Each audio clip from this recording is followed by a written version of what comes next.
Race is an issue that I believe this nation cannot afford to ignore right now.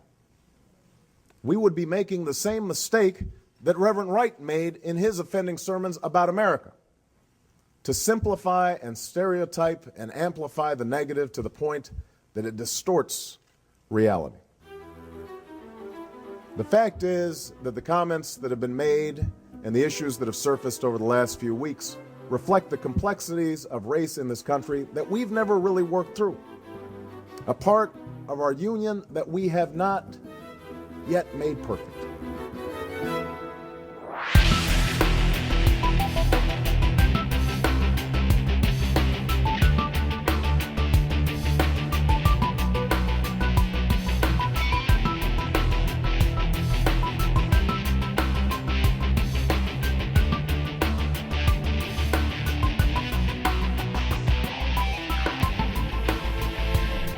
I agree with Senator Obama. It is time for America to have a conversation about race. I can't think of another issue facing our country that is more timely or more important today than the issue of racism. I also can't think of another issue that is more artificial, manufactured, and manipulated than this whole construct called racism. You see, I've grown suspicious of the term itself and of people who use it frequently.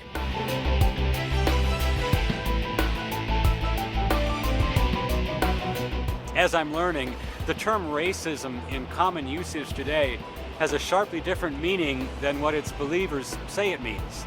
And I use the word believers intentionally because, as I'm going to try to demonstrate, the believers in racism feel that racism is all around them, it's everywhere, all the time, yet they have a hard time coming up with any real-life examples of it, or even a definition of what it is.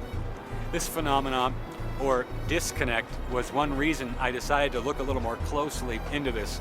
I mean, we have this term racism, which is used frequently by our media companies and by our own government to describe what they call the worst of human behaviors. Yet, as I'm going to illustrate, these are behaviors that we all engage in, every one of us. Yet, only a select few are ever identified or admonished publicly for their racism. And who are the select few? Who are the officially designated practitioners of racism? People like me, the white Americans of European heritage, the largest racial group in America.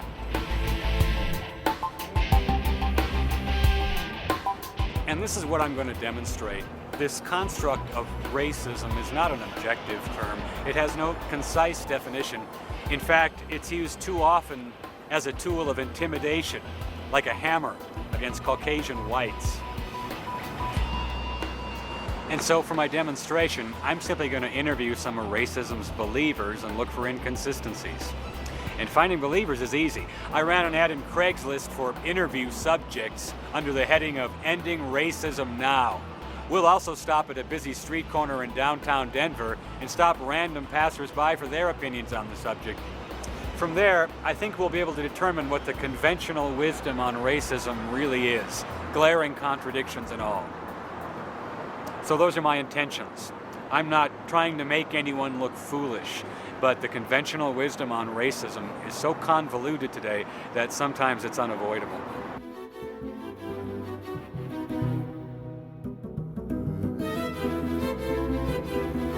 Do you see racism in your daily life?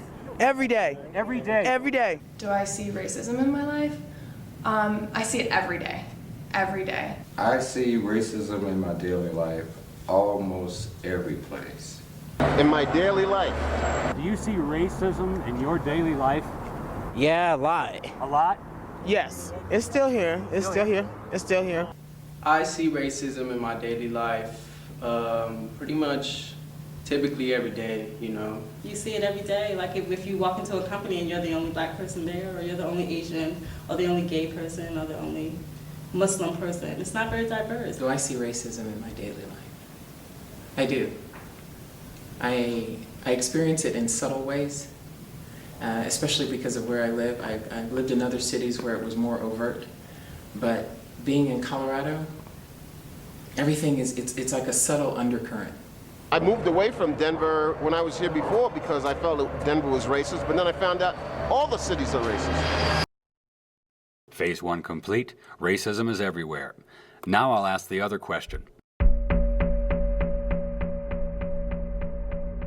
Can you tell me, in your opinion, what is racism? I can tell you what racism is not. To me, racism is when, it's so hard. Racism is when we chop ourselves into categories. And I'm not sure why we do that, because when you really look at the quantum level or the basic fabric of the universe, there is no separation. You know, I am you, I am the chair, I am the wall, I'm the rug, I'm the rock, I'm the tree, I'm the grass, I'm everything. My definition of racism deals with ignorance and lack of knowledge, lack of tolerance, and putting, it's as if saying, once we put a boundary, you and I can no longer communicate. Obama, I think that people might not vote for him because he's black, and I think that it's the same thing with like sexism, because people might not vote for Hillary because she's a woman. I see that as racism when you look at a person and because of what you've been taught and what you know from your family, what's been ingrained into your psyche, that's where your ideas of racism come from. It's the racial profiling. It's that we have so many people of color, men of color in particular, in prisons. It's the disparities in economic class between different races. The police harassing the homeless people and stuff like that, well, like that could be racism too, because we ain't making the income and stuff. But don't they have to be a different race from the police for it to be racism? No, it don't. Racism could be anything. Like I could be racist against him per se. He could be gay and I could be straight. That's still racism. So that's racism to you? Yeah.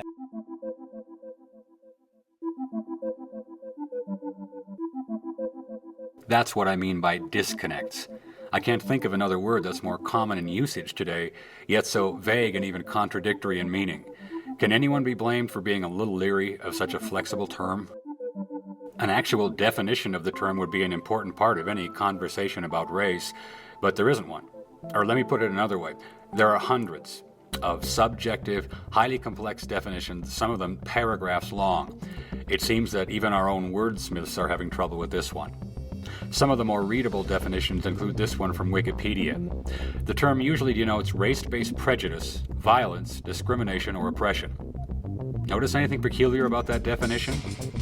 Yeah? It says usually. You know, I don't want to date myself here, but I remember a time when definitions were, by definition, definite. But in definitions of the word racism today, we find words like usually. Wikipedia continues, the term can also have varying and hotly contested definitions. Does it seem rational for a word with hotly contested definitions to be so widely used, especially by our friends in the journalism industry? Here are definitions of racism from the American Heritage Dictionary and from Webster's. Within these definitions, we can see a common thread. The common thread is the belief that one race is superior to or better than another race. We'll label that as our conventional wisdom definition, and I'll get back to that in a moment. But back to the interviews. None could give me a concise definition of what racism is, yet each said they saw it in their daily lives. So this time, I'll ask for a description of any of these specific incidents, not the generalities we've all heard, but actual first-person accounts of racism.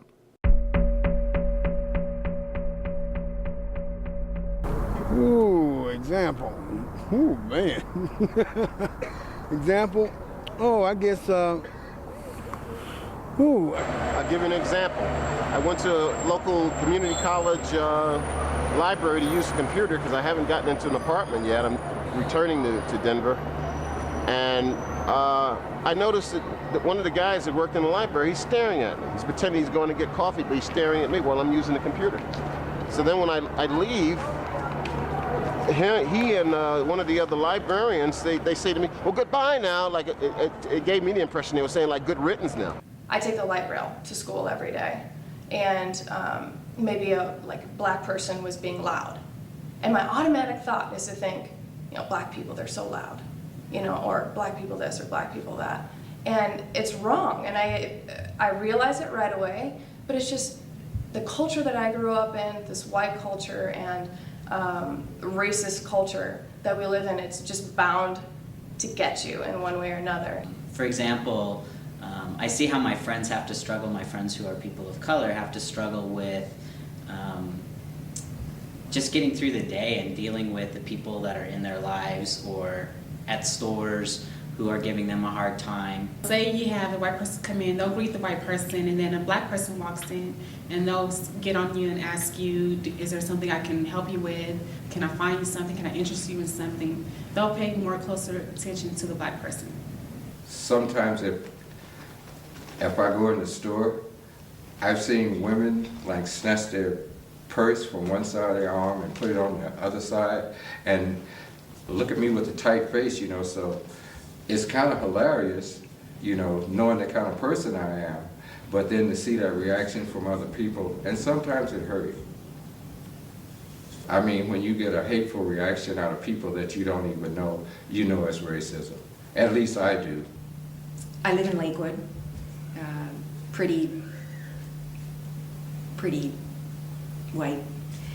And so when I occasionally see black people walking down the street, I don't feel any fear, or certainly not. I don't think of that. I just think, oh, there goes a black person. I mean, it's just because it's odd, because it's unusual.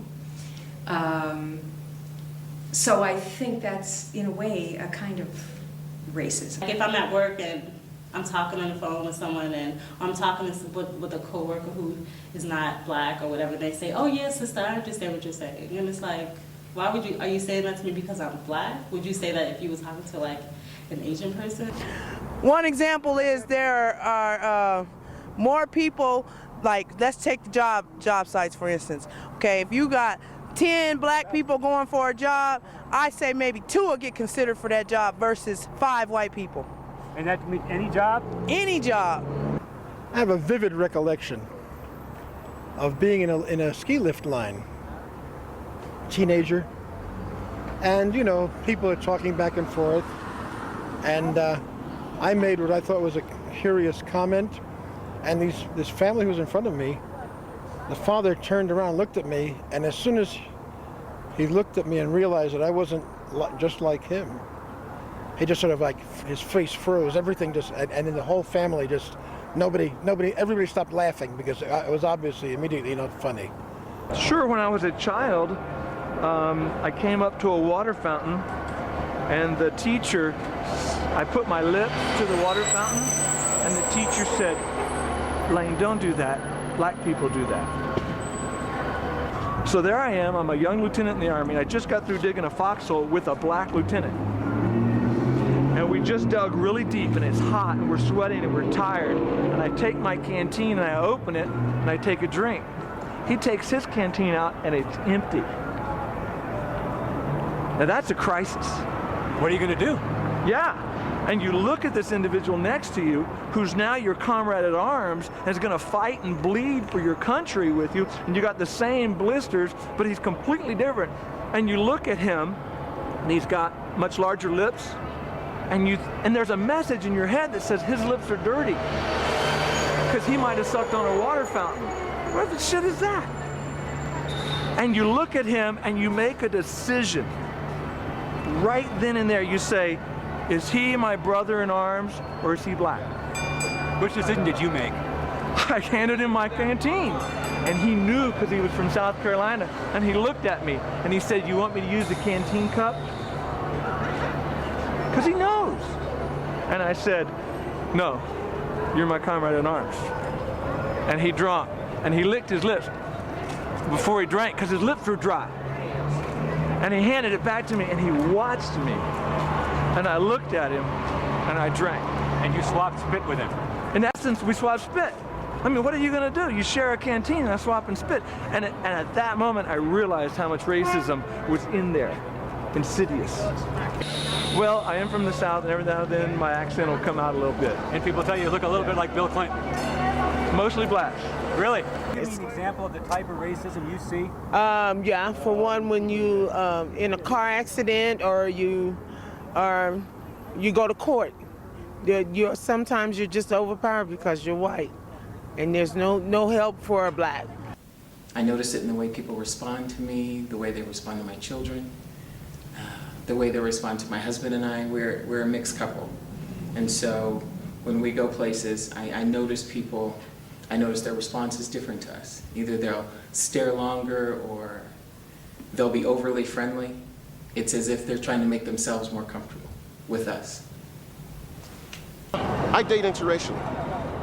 I get stares from white guys. I was at Adams Mark Club, nightclub, not long ago, and I'm out dancing, and there's this white guy, he's walking by, oh, you're a good dancer. I don't need to hear that, so what, I'm a good dancer, there's other good dancers too. Then he gets out on the dance floor by himself and he starts dancing like he's some kind of great dancer. Apparently trying to show me up. I don't care, and leave me alone. I date who I want to date. Just so happens I prefer dating white women. When I think of an example of how that plays out, just look at the recent immigration debates. We want to build, a fence, a wall along our border with Mexico, which has brown people in it, but we don't want to build a fence or a border to the north with our Canadian neighbors, which is mostly white people. Why is that?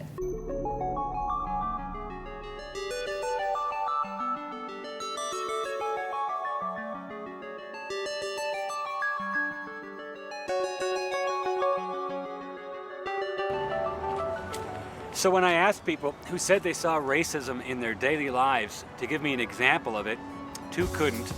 Ooh, example. Ooh, man. Sometimes you're just overpowered because you're white. Four automatically switch to generalities. Just getting through the day and dealing with the people that are in their lives. Let's take the job sites, for instance. They'll pay more closer attention to the black person. But we don't want to build a fence or a border to the north with our Canadian neighbors, which is mostly white people. But the rest did. Here are their examples. I noticed that one of the guys that worked in the library, he's staring at me. He's pretending he's going to get coffee, but he's staring at me while I'm using the computer. So then when I leave, he and one of the other librarians, they say to me, well, goodbye now. Like, it gave me the impression they were saying, like, good riddance now. And my automatic thought is to think, black people, they're so loud. I've seen women like snatch their purse from one side of their arm and put it on the other side. I just think, oh, there goes a black person. I'm talking with a coworker who is not black or whatever. They say, oh yeah, sister, I understand what you're saying. The father turned around, looked at me, and as soon as he looked at me and realized that I wasn't just like him, he just sort of like, his face froze, everything just, and then the whole family just, everybody stopped laughing. I date interracially. I get stares from white guys. There's this white guy, he's walking by, oh, you're a good dancer. I don't need to hear that, so what, I'm a good dancer, there's other good dancers too. I came up to a water fountain, and the teacher, I put my lip to the water fountain, and the teacher said, Lane, don't do that. Black people do that. I notice their response is different to us. Either they'll stare longer or they'll be overly friendly. These are the 15 best examples I was given. I haven't hidden any coherent examples just to help make my point. And I have to mention again that these examples are given by people of all races who claim to see racism in their daily lives. Well, I hate to have to be the one to point this out, but all of these examples of this so-called racism that permeates our nation, none of them really amount to anything. Can staring at someone really be compared with persecution? Can being overly friendly to someone really be compared with denying them employment? And when I become aware of disconnects like this, I start to look for others. What other inconsistencies are hiding behind this word, this hammer called racism? If we go back to our conventional wisdom definition of racism, we see that a racist is someone that believes that one race is better than another.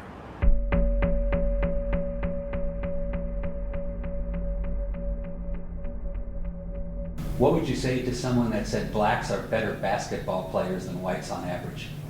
I would say that is true. Would you agree the NBA is 90% African American? Yes, I would. Why is that?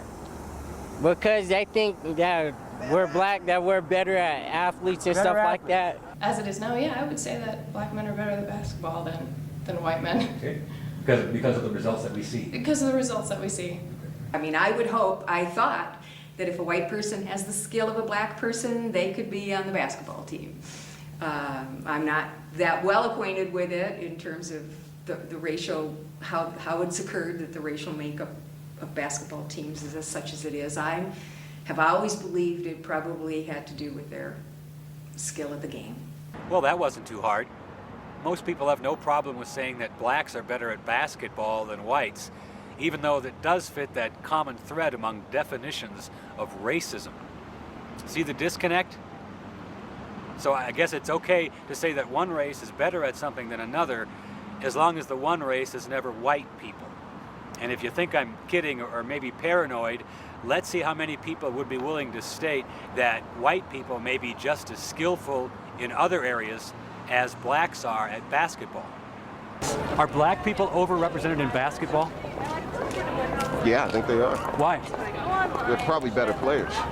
Is it safe to say then that the white people might be better at human relations? No. Do I think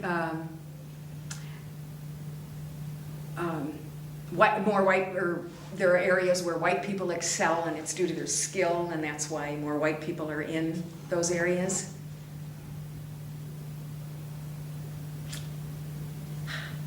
That's a tough one.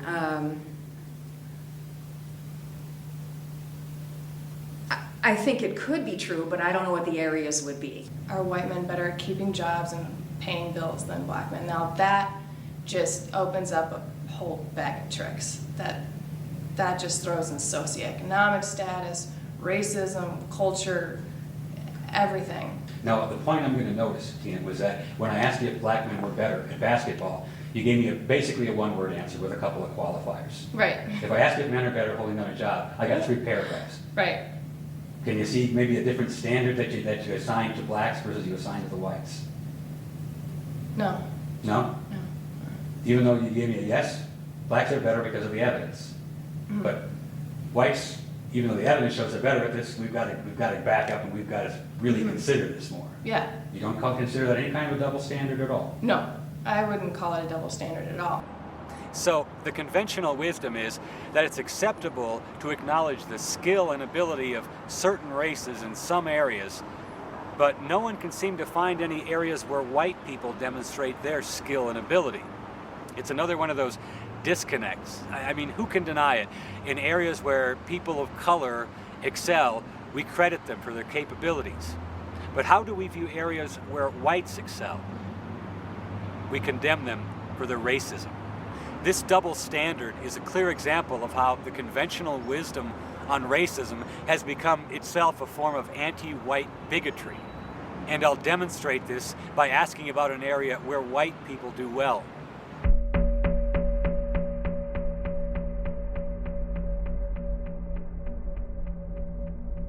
Why is it that Caucasian students test higher on standardized tests than black students? Well, because the tests are made for them.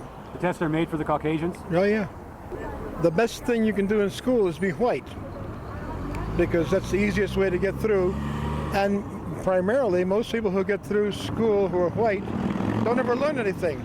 All they do is memorize the answers until they take the test. I would say who writes the IQ test when thinking about who scores higher. So if you have white people that are writing the tests and creating the scoring for the tests, then of course white people are going to score higher on IQ tests. I know that there's been evidence that the questions are cultured towards the white, or each question is culturally biased towards the white culture. Most of the tests are composed and put together by non-African Americans. Well, first of all, you have to look at who wrote the tests. We don't always know. So there may be cultural bias. See that? Pick an area where white people outperform others, and the conventional wisdom is that it's not due to their skill, but due to some type of white bias. This is another example of how the conventional wisdom on racism today is actually quite biased against white people. The reason whites perform well on standardized tests is because we cheat. What would you say if I told you that white people write the IQ tests, but Asians always outscore them? I would find that fascinating, but not, I mean, I guess not necessarily surprising. I think that each culture has its gifts and talents, and taking tests is a certain talent. I don't believe there's a possibility that there is, that our testing results, the grades of our children has nothing to do with racism. I think that would be naive to say. But yet, we still can't come up with an explanation of why the culturally biased test designed by whites actually favor Asians. That's true. I didn't say that there was a method to the madness. I just said there was a madness. You feel that the bias is towards whites? Towards white culture. What do you say when people say that these tests that are written by whites, consistently the highest scores are Asians?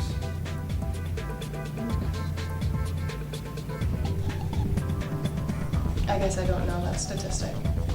My first guess for the reasons why Asians do better, and from what I've studied, that questions tend to be culture towards the white culture, or bias towards white culture, is that similarities in teaching style. That would be probably my best guess.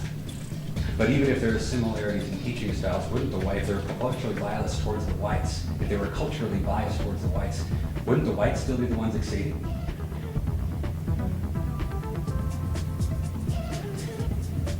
Yeah, if you look at it on face value. If the tests were made for white people, why is it that Asians outscore whites consistently on standardized tests? Well, first of all, Asians have 6,000 years of written literate history behind them. But you said that Asian. No. tests were made for whites. Well, they're made for people who think a certain way. So Asians and whites think a different way than African Americans do, and Latinos?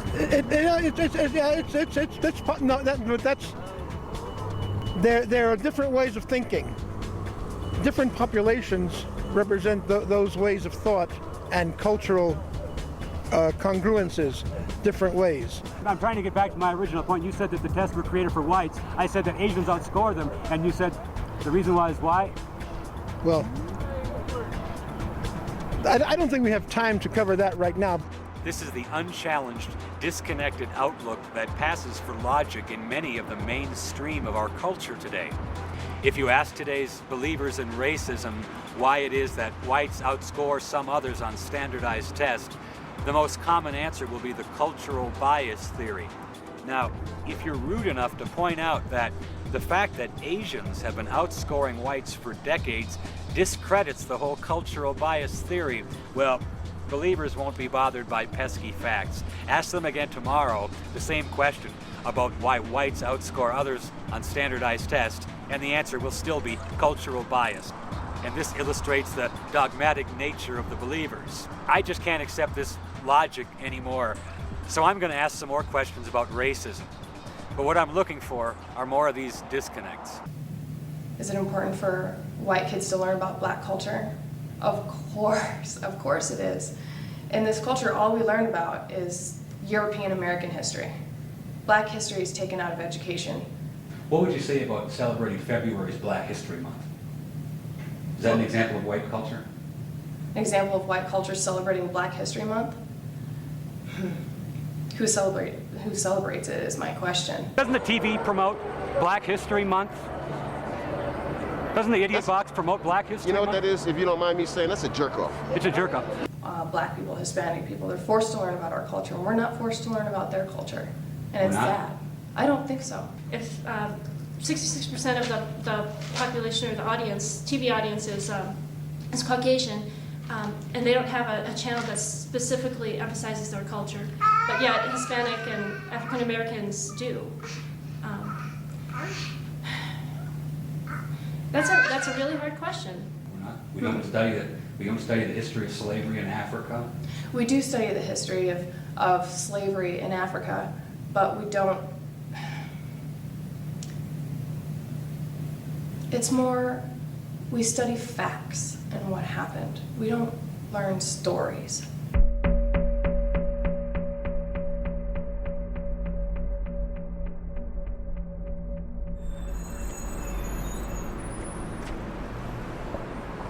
And with all this racism that permeates our country today, I thought it would be easy for people to come up with the name of a public figure who was racist. It wasn't. Of the 50 or so people I interviewed on camera that see racism daily, none could come up with the name of a public figure that was racist.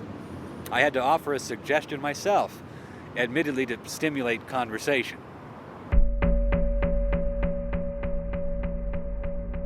I would say Jesse Jackson is not a racist at all. He fights against racism. He fights for peace. He wants justice, and he tries to do what he can to bring together that justice and peace.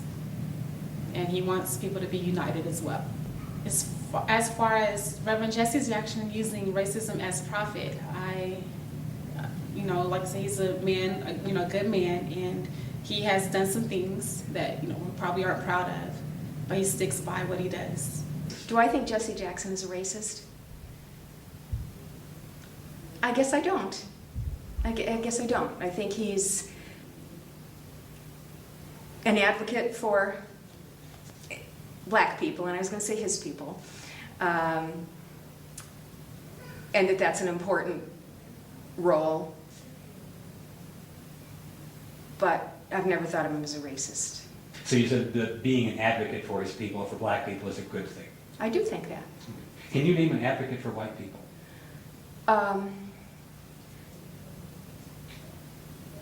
Can I name an advocate for white people? Wow. Specifically for white people.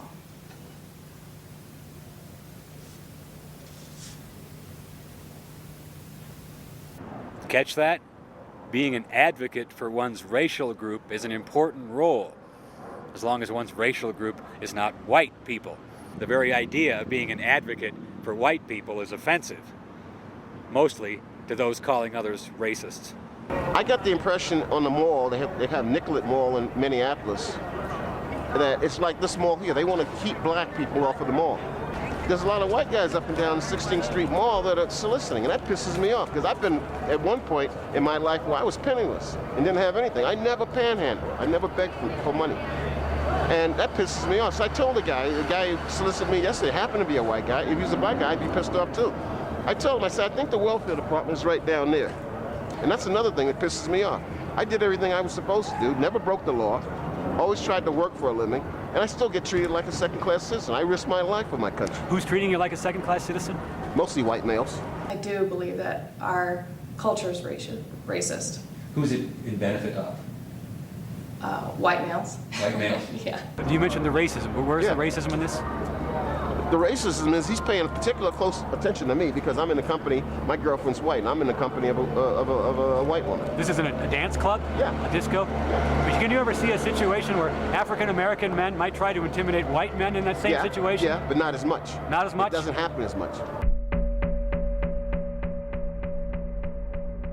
I've seen a lot of black people make white people uncomfortable.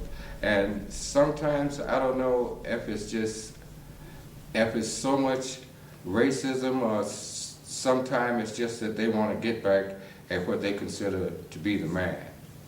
One of the things that happens in America is that anything that happens to white people from another race is generally not looked upon as a hate crime. In a lot of ways, it looks as retaliation. You made me uncomfortable, you pissed my parents off, and I grew up in this country, now it's my chance to get you back. This is more of today's conventional wisdom in our conversation. When whites mistreat people of color, it's always racism. But when whites are victims, we must step back. We have to look deeper for the root causes of said mistreatment. A glaring double standard. Are white people right to be a little afraid of blacks? I'd say yeah.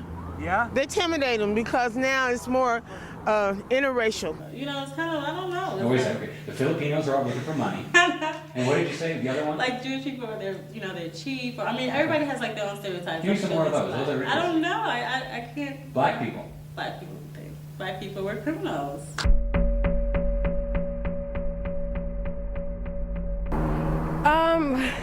That's a hard question. I don't know. I don't have an answer for that one, actually.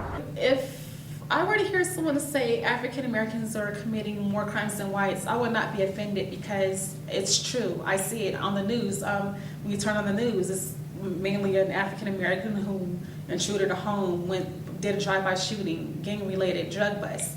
So that's all you see pretty much is African American crime. So no, I would not be offended, but I would agree. If you're thinking of a black person and the stereotype you've ingrained in your head is this, this person is maybe a criminal.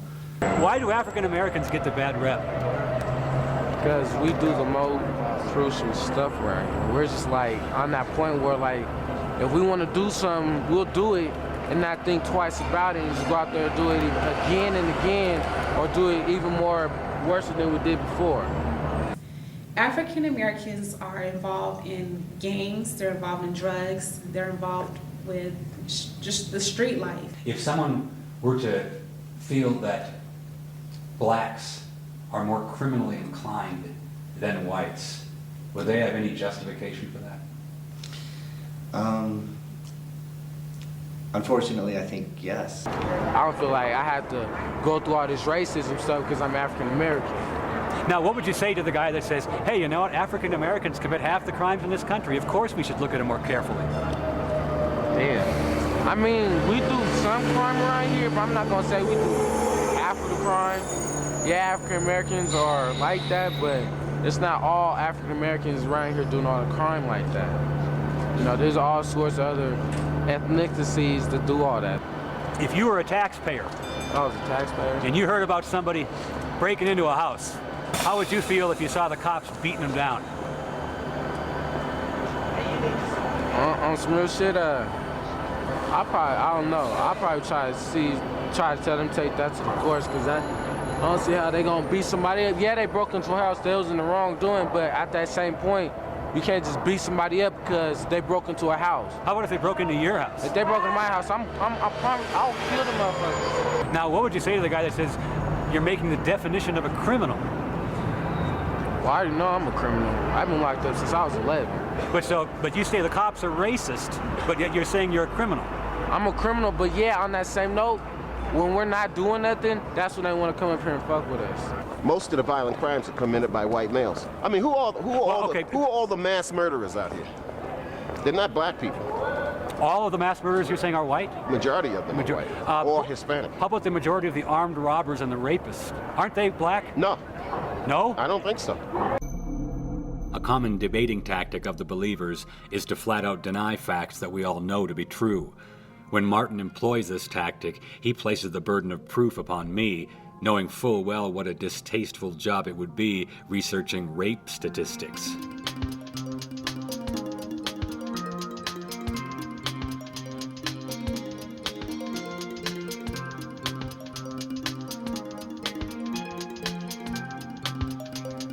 This shocking fact is one of many not reported to the American public. We're bombarded with messages telling us that racism is evil. But if selecting people for discrimination based on their skin color is racism, and it's a bad thing, well, isn't selecting people for rape because of their skin color also a bad thing? In fact, isn't it a much worse thing? And that's quite another disconnect. In other words, the conventional wisdom on racism says that I should be concerned when I hear that somewhere a white person might be persecuting someone because of their skin color. I should make it my business. Yet, God forbid that I become concerned when I hear that white women are being raped because of their skin color 100 times a day, right now in America. Well, we know what happens to people concerned about those facts. They get stereotyped as haters, and their opinions have no place in the public forum. Are the contradictions starting to become visible? You mentioned, you used a term, people of color. So who are not the people of color? Well, I would say white people are not people of color. Or you're saying that it's impossible for a black to be racist? Yes. How many of us would keep using this word, racism, if we found out that to a good many people it can only really mean one thing: a bad white person?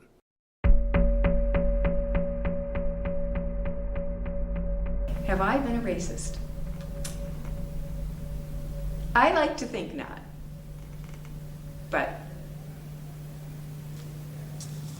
And I hope not. I think that all of us growing up in this culture and in this life are a little bit racist. Am I aware of my racism? Yeah. I'm aware of my racism, where a lot of people I don't think are. The conflict is you don't want to be a racist because you're black. Are you a racist? No, not at all. At least that I know. Have you ever been a racist yourself? No. Never been? No. On a 1 to 10, 10 being a lot, and 1 being a little, how much racism is there in America today?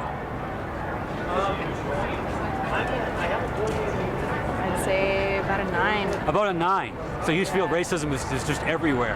Yeah, I believe it is, but I mean, I haven't experienced it myself. At one point in any conversation about race, one issue must be addressed, and it is a touchy one.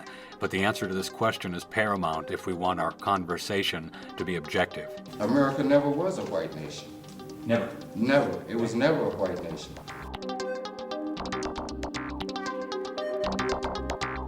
If you want to get to whose country it was the Native Americans. Caucasians came and took that land from them. Europeans. Europeans stole their land. Matter of fact, this isn't even their country. They came and took a country, you know, from people that opened their arms to them with love, and they deceived them. The American Indians were oppressed and slaughtered in droves by the Europeans. They were here. This was their land.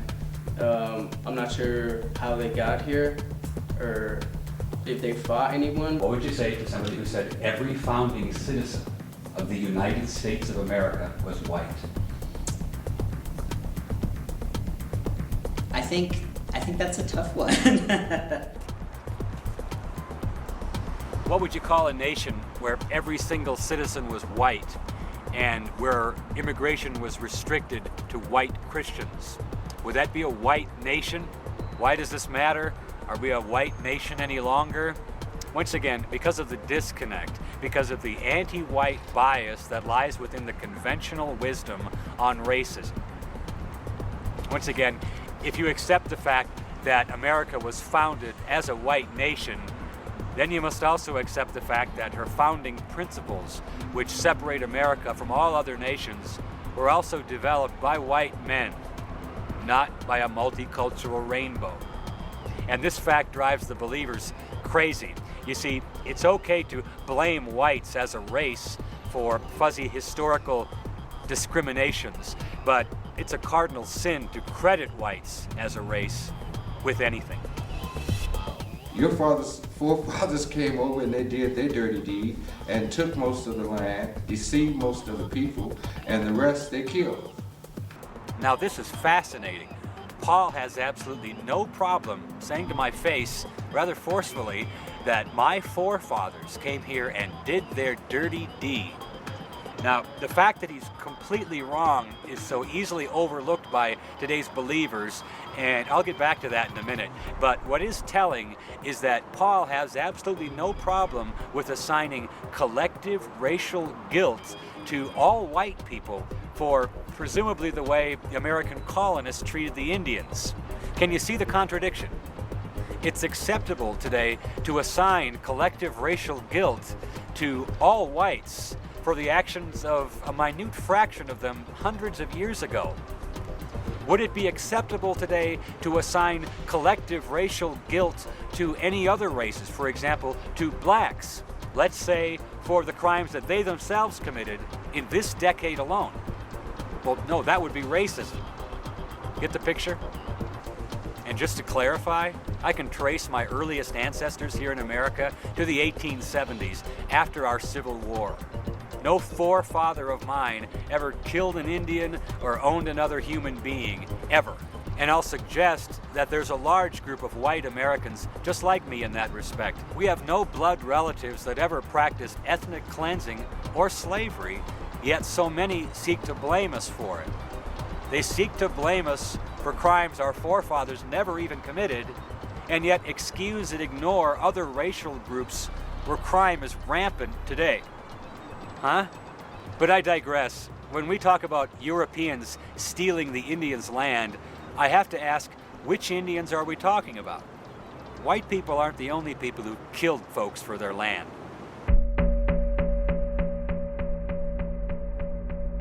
They didn't fight among each other, tribes? Oh, amongst each other, yes. Did they ever try to wipe out whole other tribes? I'm pretty sure they did. The American Indians did fight amongst themselves. Did they ever commit genocide amongst themselves? Absolutely. Yeah, there were warring nations and there were peaceful nations. It wasn't an equal playing field.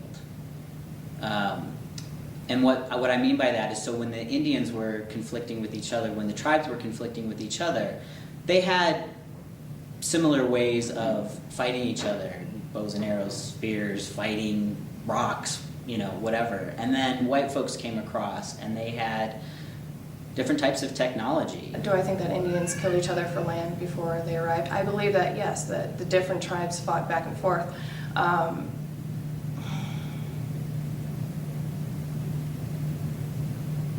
But it's different, and I'm trying to explain how it's different. Here's the difference.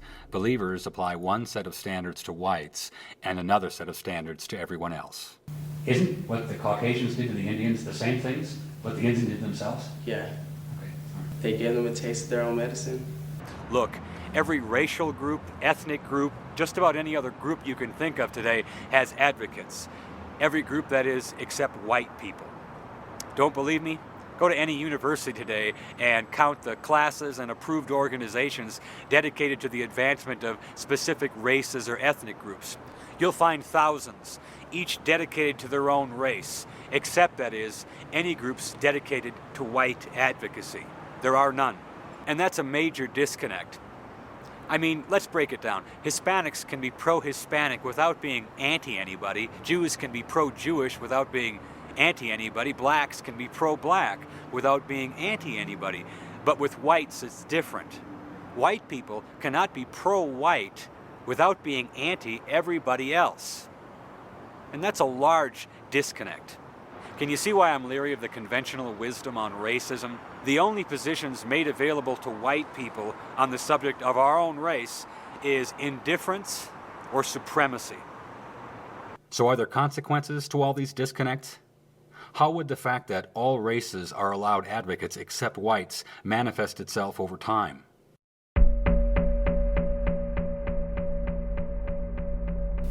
Do I think white people will become a minority? When I say that, I include particularly the Hispanic population. And yet I'm not, they're really, as I understand it, that's not really a race. So when we talk technically race, that's wrong. It's just that Hispanic people are a protected class. Do I think white nationalists have a point in saying enough is enough when whites are now at 66%, when our founding fathers were at 100%? I guess I don't. I don't think they have a point. I don't appreciate those organizations. But to some extent, I guess I can appreciate maybe their people's sense of loss. But in fact, white folks are starting to be a minority now. You think white people like that? Yeah, but seem like it's more Mexicans than white folks out here. Just maybe someday it just means a completely blended group of people that nobody will be able to figure out what anybody is anymore. Is that a good thing? I think that's a great thing. I think we are yellowing America and everybody's blending, and that, I think that's a good thing. That's what it is. It's so many different races and so many different backgrounds, and it's a good thing, something that people should accept. It's not like everybody's from England, or everybody's from Germany, or everybody's from France. This is a melting pot. It's 2008 now, it's time for change. America isn't just, the stereotypical Caucasian family or this and that. It's what, a mixing bowl?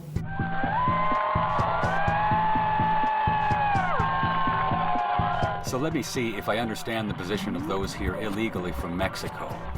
Although most belong to no one race, many unite under the banner of La Raza, or the race, in order to accuse Americans of racism. That just doesn't make any sense at all. In other words, if we object to the stated agenda of replacing whites as the racial majority in America with Hispanics, it's us who get called the racists, not the people who are openly and actively working to change the racial makeup of our country. Does the word racist still seem like a good word choice? Or does it appear more like a tool of oppression? Why do you think there's so many Hispanics in fast food right now? Tell me. Well, I think it's because a lot of them are illegal. How do you feel about immigration from Mexico? I think if they gonna come out here and live, they gotta abide by the laws. If they ain't gonna abide by the laws, they might as well get out of the country. Ooh, that's a good question. I think we got enough here. And just imagine how what America's gonna be 15 years from now. Oh, I can see the potential for a lot of racial tension between blacks and Latinos. You're here bleeding our social services, you're using our hospitals, you're using this without contributing anything to our society. They can come over here and don't even have to speak English. You know what I'm saying? If we're in their country, we would have to adapt. The people who want to come to America, from Mexico, my feeling is, by God, let them in, Let them in? Absolutely. We've got some people saying that we've got to open up the door and allow more in. And No, we've got we other shouldn't. people saying that we should close the door and build a wall. Close the door and build a wall. And what's so bad about it, these Mexicans have more of an attitude. They're more arrogant than what a white man is. So you say that the Mexicans are more racist than the whites? Yes, especially the ones with the big belt buckles and the reptile shoes. You know, the United States lets 250,000 immigrants come in every year. It's more than any country in the world. Correct. But you think that's not enough? We're not being generous enough? Well, I think we got too many already. We got too many? Too many. If you were the immigration czar, what would you do? If you could give one order, what would it be? I would send them back. All 20 million? Yeah. It comes down to our rights as a U.S. citizen. A citizen. You're not a citizen, right? No, I'm not. Okay. If you were the president, what would you do with the 20 million illegal aliens that are here? Oh, cinco dos adios, they'd be gone. Oh, it would be no problem. They'd be gone. Oh, no. Now, if I said that, I know what would happen. I'd get called a racist. So where do the believers come from? Why do so many intelligent people overlook all these disconnects on matters of race?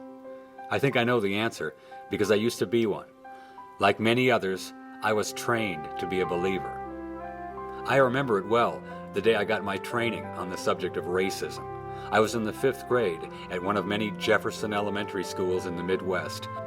Our teachers were Mr. Lee and Mr. Dragland. One day, they announced to the class that we were going to play a game. It was called a word association game. The teacher would write a word on the board, and we were all supposed to shout out what that word made us think of. It was going to be fun.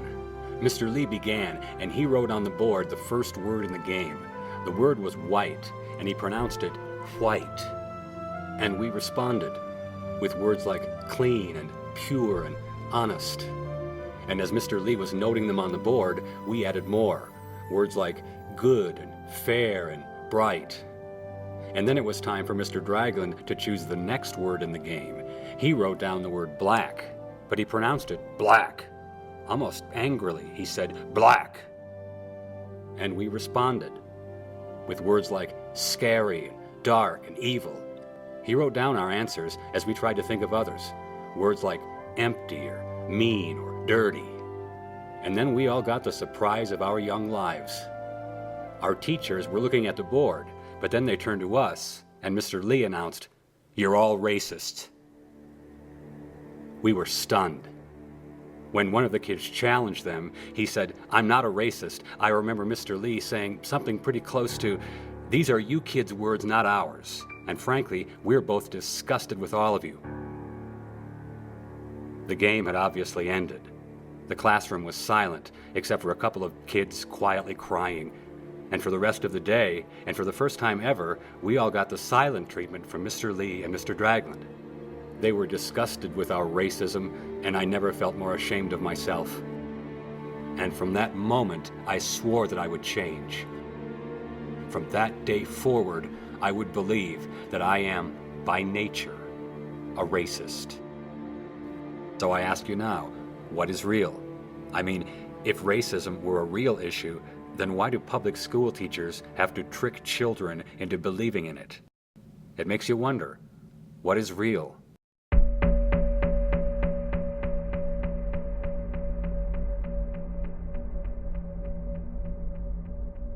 Do you see race as anything other than the color of someone's skin?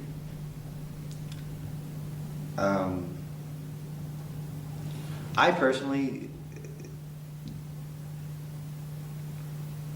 personally see race as the color of someone's skin. The idea of race is strictly a social construct. Oh, it's just a distasteful subject altogether to be making judgments or even observations about humans regarding their flesh tone or their body shape. Scientists have came through and proved that we are all the same. So are you suggesting then that race is more of a social construct? Oh, absolutely. So here's some more of that conventional wisdom regarding matters of race. The fact that the different races share between 90 to 98% of their DNA is accepted as proof that the races themselves are not real, but rather a social construct. Now, it's very rude to point out the disconnect in that logic, mainly that the sexes, men and women, actually share more common DNA than is shared between the races. Yet no reasonable authorities are labeling the sexes as a social construct. In fact, the best example of a social construct I can think of is